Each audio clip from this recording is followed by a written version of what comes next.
हिंद दोस्तों। तो दोस्तों एक और नई वीडियो में आपका फिर से बहुत बहुत स्वागत है। जी हाँ दोस्तों, आप सभी को बता दें, एट्थ पे कमीशन को लेकर यहाँ पर चर्चाएं जोरों शोरों से चल रही है। जी हाँ दोस्तों, जहां पर एक तरफ कुछ सरकारी कर्मचारी, केंद्रीय कर्मचारी सभी परेशान हैं, तो दूसरी तरफ पेंशनर्स भी इस बात को लेकर काफी परेशान है कि क्या सरकार एट्थ पे कमीशन 1 जनवरी 2026 से लागू करेगी या नहीं करेगी, या जैसा कि खबरों में आ रहा है कि 2028 के शुरुआत तक एट्थ पे कमीशन लागू किया जाएगा।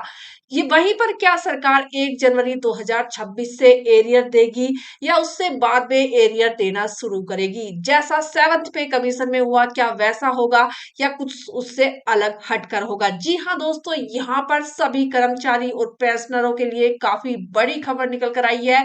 यहाँ पर सरकार ने 11 बड़े बदलाव कर दिए हैं। वो कौन से बड़े बदलाव किए गए हैं एट्थ पे कमीशन के अंदर, उसकी पूरी जानकारी आपको आज की इस वीडियो में दी जाएगी। तो वीडियो में लास्ट तक बने रहिएगा, स्किप करके कहीं मत जाइएगा। जी हाँ दोस्तों, अगर आप एक सरकारी कर्मचारी हैं या एक पेंशनर है तो ये वीडियो आपके लिए बेहद ही ज्यादा महत्वपूर्ण होने वाली है। तो फटाफट से वीडियो को लाइक कर दीजिए। अगर चैनल पर पहली बार विजिट करते हैं तो चैनल को सब्सक्राइब भी जरूर करके जाइएगा। जी हाँ दोस्तों, तो बढ़ते हैं आज की खबर की तरफ कि अब क्या नए बदलाव सरकार करने जा रही है। जी हाँ दोस्तों, आप सभी को बता दें, 8वें वेतन आयोग से लेकर महंगाई भत्ता में बढ़ोतरी और एनपीएस तक 2025 में केंद्रीय सरकार कर्मचारियों और पेंशन भोगियों के लिए ये 11 बड़े बदलाव करने जा रही है। जी हाँ दोस्तों, वो कौन से बड़े बदलाव होंगे उन पर आज की इस वीडियो में विस्तृत चर्चा होगी। जैसे ही हम 2025 को विदाई देंगे और 2026 का स्वागत करने की तैयारी कर रहे हैं, उसी प्रकार केंद्रीय सरकार के कर्मचारी और पेंशन भोगियों के लिए भी उन प्रमुख नीतिगत परिवर्तनों पर विचार करने का अच्छा समय है। उन्होंने इस वर्ष का आकार दिया है। पेंशन सुधार से लेकर संबंधी अपडेट और नई डिजिटल सुविधाओं तक 2025 में कई महत्वपूर्ण बदलाव आए। अब उन्हीं को लेकर सरकार ने ये 11 अपडेट दी है कि अब सरकार एट्थ पे कमीशन के अंदर क्या करने वाली है। पहला जो अपडेट है वो है, पहला जो बदलाव है वो है 8वें केंद्रीय वेतन आयोग का औपचारिक रूप से गठन किया गया।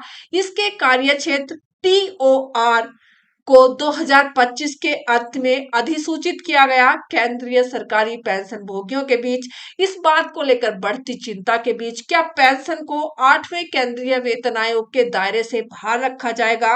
वित्त मंत्रालय ने 2 दिसंबर 2025 को स्पष्ट आश्वासन जारी किया।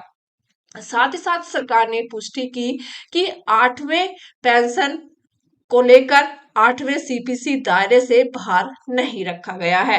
उसी के बीच केंद्रीय वित्त राज्य मंत्री पंकज चौधरी ने कहा कि 8वां सीपीसी केंद्रीय सरकारी कर्मचारियों के लिए वेतन भत्ते और पेंशन से संबंधित परिवर्तनों की जांच करेगा और उनकी सिफारिश भी यहाँ पर की जाएगी। और दूसरा जो बड़ा बदलाव है, 2025 में सरकार ने केंद्रीय सरकारी कर्मचारी और पेंशन भोगियों के लिए महंगाई भत्ता में 2 बार वृद्धि की मंजूरी दी। पहली वृद्धि 1 जनवरी 2025 से प्रभावी हुई, जिसमें डीए डीआरए 53% से बढ़कर 55% हो गया। दूसरी वृद्धि 1 जुलाई 2025 से प्रभावी हुई, जिसमें डीए और डीआरए 55% से बढ़कर 58% हो गया। तीसरा जो बदलाव है, 2025 में सरकार ने केंद्रीय सरकारी कर्मचारी और पेंशन के लिए महंगाई भत्ता, लाभ भत्ता, डीए डीआरए में 2 बार वृद्धि की मंजूरी दी, जो कि पहली वृद्धि 1 जनवरी 2025 से प्रभावी हुई। साथ ही साथ यहाँ पर आपको बता दें, जो तीसरा अपडेट है वो है 1 अप्रैल 2025 से यूपीएस ने एक अधिकृत संरचित और अनुमानित पेंशन ढांचा लागू किया। यूपीएस औसत अंतिम वेतन के आधार पर सुनिश्चित पेंशन प्रदान करता है, जिसमें कर्मचारी अपने वेतन का एक हिस्सा सरकारी योगदान के साथ योगदान करते हैं। चौथा जो बड़ा बदलाव है, 2025 में सरकार ने एक बार का एक तरफा बदलाव शुरू किया, जिसने एनपीएस का विकल्प चुनने वाले कर्मचारी यूपीएस में स्विच कर सकते हैं। यह लचीलापन कुछ शर्तों के अधीन है, लेकिन इससे कर्मचारी को अपनी सेवानिवृत्ति योजना पर अधिक नियंत्रण मिलता हुआ दिखाई दिया है। वहीं पर पांचवा जो अपडेट है, 2025 के डीएलसी सुधार से जीवन प्रमाण पत्र जमा करना पहले से कहीं अधिक आसान हो गया है। सरकार अब चेहरे की पहचान को प्राथमिकता दे रही है, जिससे पेंशनभोगी केवल अपने आधार से जुड़े स्मार्टफोन का उपयोग कर सकते हैं। छठा, विदेश में रहने वाले पेंशनभोगी अब भारत वापस आए बिना ही अपने जीवन प्रमाण पत्र जमा कर सकते हैं, क्योंकि सरकार द्वारा जारी एक नए अधिसूचना में विदेश से प्रमाण पत्र जमा करने की सरल प्रक्रिया बताई गई है। तो यहाँ पर जो विदेश में लोग रह रहे थे उनके लिए भी यहाँ पर सरकार ने ये बातें साफ कर दी हैं। वहीं पर सातवां, नए नियम के अनुसार परिवर्तन पेंशन की बढ़ी हुई दर प्राप्त करना जारी रखने के लिए माता पिता दोनों को जीवन प्रमाण पत्र जमा करना अनिवार्य है। पहले ऐसी कोई आवश्यकता नहीं थी, जिसके कारण एक माता पिता की मृत्यु के बाद भी अनजाने में अधिक भुगतान हो जाता है। इस स्पष्ट किए गए नियम से पेंशन का सटीक वितरण सुनिश्चित होता है और अधिक भुगतान को रोका भी जा सकता है। वहीं पर आठवां जो बड़ा अपडेट है, सरकार ने एनपीएस और यूपीएस दोनों के ग्राहकों के लिए life cycle balance life cycle निवेश विकल्पों के विस्तार को मंजूरी दे दी है, जिससे केंद्र सरकार के कर्मचारियों को अपनी सेवानिवृत्ति निधि के निवेश के तरीके से अधिक विकल्प मिलेंगे। साथ ही साथ नौवां जो अपडेट है, पीएफआरडीए ने ऑटो निवेश के दो नए विकल्पों को लाइफ साइकिल 75 हाई और लाइफ साइकिल एग्रेसिव को मंजूरी देकर निवेश लचीलेपन का विस्तार किया, जिससे पात्र इक्विटी एक्सपोजर 75% तक बढ़ गया। इन नए विकल्पों को जुड़ने से केंद्र सरकार के कर्मचारी के पास अब एनपीएस और यूपीएस के तहत निवेश के 6 विकल्प उपलब्ध हुए। वहीं पर 10वां जो अपडेट है वो है, संशोधित नियमों के अनुसार सरकारी कर्मचारी सेवानिवृत्ति के बाद भी 85 वर्ष की आयु तक राष्ट्रीय पेंशन प्रणाली में निवेशित रह सकते हैं। पेंशन प्रणाली से बाहर निकलते समय उन्हें अपनी संचित बचत का कम से कम 40% हिस्सा वार्षिक या किसी अन्य नियमित पेंशन विकल्प में निवेश करना होगा। शेष राशि को वो अपनी पसंद के अनुसार एक मुश्त निकासी या किस्तों में भुगतान के रूप में प्राप्त कर सकते हैं।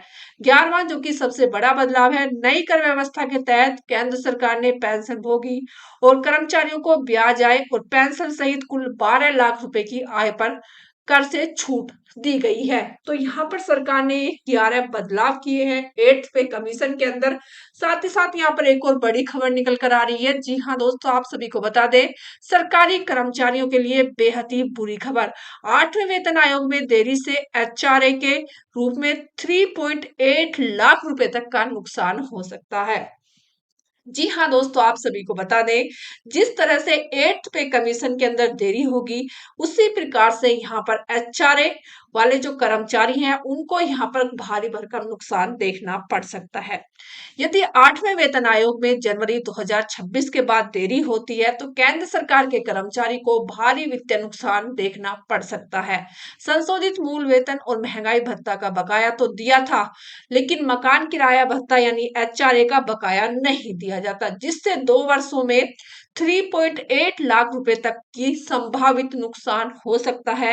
एचआरए की उच्च दरों को कारण महानगरों में कार्यरत कर्मचारियों पर इसकी सबसे अधिक प्रभाव देखने को मिल सकता है। साथ ही साथ 7वें वेतन आयोग का कार्यकाल 31 दिसंबर 2025 को समाप्त होने वाला है, जबकि 8वें वेतन आयोग के 1 जनवरी 2026 से लागू होने की उम्मीद है। हालांकि पिछले अनुभवों से पता चलता है कि वास्तविक कार्यान्वयन में 18 से लेकर 24 महीने तक की देरी हो सकती है, जिससे कर्मचारियों की आय पर प्रभावित होगा। जी हाँ दोस्तों, जितना ही मतलब कि 8वां वेतन लेट आएगा, उतना ही यहाँ पर कर्मचारियों की वेतन में काफी ज्यादा नुकसान हो सकता है। जैसा कि आपने देखा, जो एचआरए वाले हैं उनको यहाँ पर अगर 2028 में ये चीजें लागू होती है तो यहाँ पर उनको लाखों रुपए का नुकसान हो सकता है। तो फ्रेंड्स, ये थी आज की बड़ी खबर। यहाँ पर सरकार ने 11 बड़े बदलाव किए हैं। तो आपकी इन सभी को लेकर क्या राय है, प्लीज कमेंट कीजिएगा। साथ ही साथ वीडियो को लाइक और शेयर जरूर कीजिएगा। जय हिंद, जय भारत।